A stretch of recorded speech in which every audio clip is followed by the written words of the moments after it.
Hello everyone, thank you for joining us today.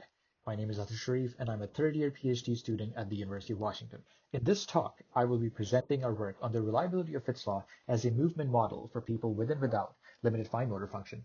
This work is a collaboration between myself, Victoria Powell, and my advisors, Katharina Reinecke and Jacob Wobbrock.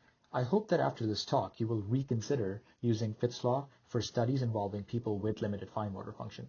As our work focuses on the application of Fitts law, I will begin by refreshing our memories on Fitts law. Fitts law was introduced by Paul Fitts in 1954 and has been in use since the past 66 years. This graph shows the trend of Fitts law's adoption over the years, based on a keyword search for Fitts law on Semantic Scholar. The trend and the total publications count is worth noticing. 7,900 is quite a significant number, and the trend shows an overall increase of usage over time. Simply put, Fitts law quantifies human performance. It allows us to quantitatively evaluate pointing techniques, hardware devices, and systems. Fitts law combines speed and accuracy into one single factor, called as throughput. Higher throughput means higher performance. Fitts law assumes that as the index of difficulty increases, so does movement time. In other words, the more difficult a task is, the more time it will take. In a typical Fitts law study, this correlation is very important and is usually communicated by the Pearson correlation coefficient, R. In our work, we term this correlation as model fitness. As per prior work, if the value of the Pearson correlation coefficient R is greater or equal to 0.9, then the model fitness is good. Given its wide adoption, we know that Fitts law is reliable in terms of its throughput measure and model fitness. But is it reliable from one test session to another? Additionally, given its dependency on rapid aimed movements, does it fit well as a model for people with limited fine motor function? To answer these questions, we explored three avenues. For people with and without limited fine motor function, specifically, we explored the test-retest reliability of Fitts law's throughput measure. Then, we explored the test-retest reliability of Fitts law's model fitness. And finally, we explored if Fitts law as a model fits well for people with limited fine motor function. I will now present a brief overview of the past work that relates to our explorations. First, we focus on the test-retest reliability.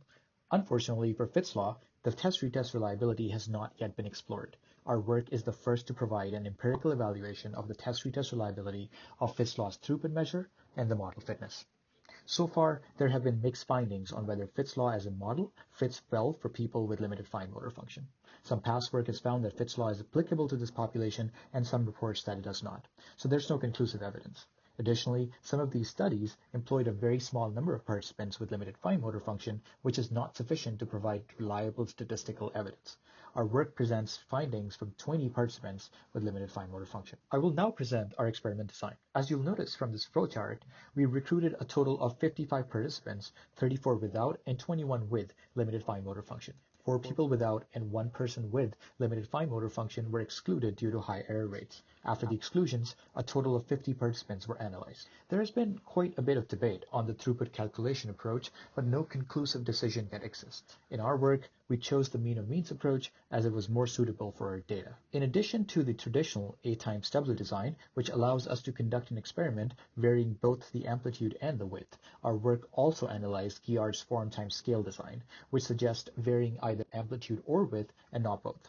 In our paper, we present these analyses in detail, but in this talk, we will focus on the results from the traditional design.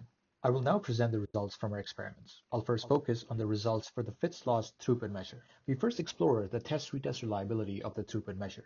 Here we have a graph which has participant ID on the x-axis and throughput values on the y-axis. The data from people with limited fine motor function is presented on the left in blue, whereas the data from people without is presented on the right in red. Lighter shade represents throughput from session 1 and darker shade represents from session 2. Through the use of whisker plots, we're able to visualize the difference in the performance between the two sessions. Looking at these differences, we'll notice some large differences in the throughput values in participants from both groups. We report that the session had a statistically significant effect on the throughput values, meaning that the throughput values between the two sessions were significantly different. Next, we explore if the throughput value is statistically significantly different between people with and without limited fine motor function. Here, we have a graph following the same color scheme, which has throughput values from session 2 on the x-axis and from session 1 on the y-axis. Looking at these differences, we'll notice that the throughput values from people without limited fine motor function appear higher than that for people with. Here, we report that the fine motor function had a statistically significant effect on the throughput values, indicating that the pointing performance between the two groups was significantly different. We conclude that the throughput values were significantly different from one session to the next, meaning that the test-retest reliability in terms of throughput is low for both the groups, but additionally, it was about 4.7% lower for people with limited fine motor function. Now I'll present the results from our second and third exploration related to Fitts law's model fitness. We explore if the model fitness expressed in terms of Pearson's correlation coefficient R is statistically significantly different between sessions and also between people with and without limited fine motor function. Here we have a graph which has R values from session 2 on the x-axis and from session 1 on the y-axis. The data from people with limited fine motor function is represented in blue, whereas the data from people without is in red. Now looking at these differences, we'll notice that the R values from people without limited fine motor function appear higher than that for people with limited fine motor function. We report that both session and limited fine motor function had a statistically significant effect on the R values. We conclude that the R values were significantly different from one session to the next, meaning that the test-retest reliability in terms of model fitness is low for both the groups, but additionally, it was about 8.76% lower for people with limited fine motor function. We further report that Fitts law as a model does not fit well for people with limited fine motor function. I'll now discuss our recommendations for future work.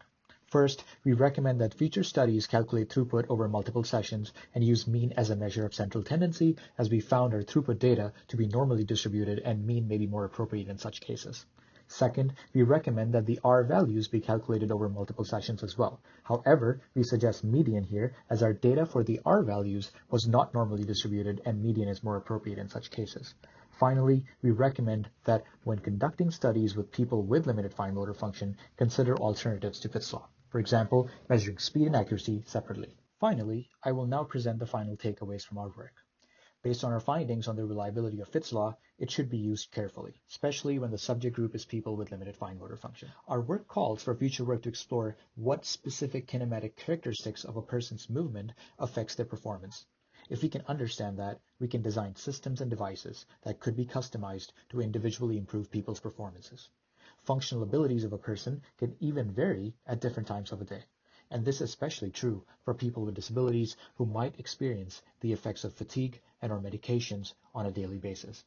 Our work re-emphasizes the importance of dynamic personalized designs, especially in UX/UI, which can improve the performance of each individual user by designing and developing systems that adapt to the users and not the other way around. We would like to thank the organizers and reviewers of the Assets Conference for recognizing our work and giving us an opportunity to present our work today, and the audience for attending our talk. For questions, feedback, and possible future collaborations, please do not hesitate to reach out to me. Thank you.